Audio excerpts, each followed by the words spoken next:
જોડિયા તાલુકા પંચાયત કચેરીમાં પહેલી વખત એક મહિલા તાલુકા વિકાસ અધિકારી તરીકે નિમણૂક કરવામાં આવી છે। જોડિયામાં નવા મહિલા તાલુકા વિકાસ અધિકારી માધુરીબેન કંચનભાઈ પટેલની નિમણૂક કરવામાં આવી છે, જેથી હવેથી નવા ટીડીઓ જોડિયા તરીકેની ફરજ બજાવશે અને વિકાસના કામોને વેગ મળશે। હાલ જોડિયા તાલુકા પંચાયત કચેરીના તમામ સ્ટાફ દ્વારા નવા અધિકારીને શાલ ઓઢાડીને સન્માન કરવામાં આવ્યું હતું।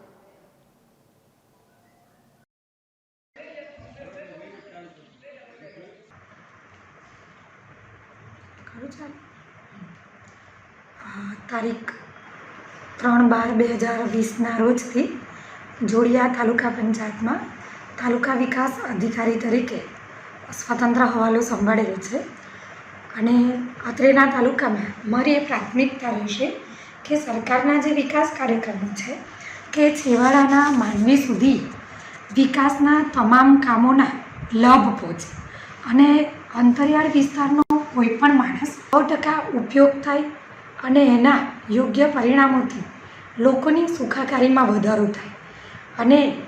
જે પાયાનું એકમ છે સ્થાનિક સ્વરાજ્યની સંસ્થા અને એનો એક ભાગ એટલે તાલુકા પંચાયત, તો મારી ફરજો છે હું એ સુપેરે બજાવી શકું અને મારા 100% પ્રયત્નો રહેશે કે લોકો કોઈપણ પ્રકારની સુવિધાથી વંચિત ના રહે અને મારી પાસે આવતા તમામ પ્રશ્નોનો હું હકારાત્મક રીતે નિકાલ કરી શકું અને લોકોના પ્રશ્નોને સાંભળીને એમને મદદરૂપ થઈ શકું એવા મારા પ્રયત્નો।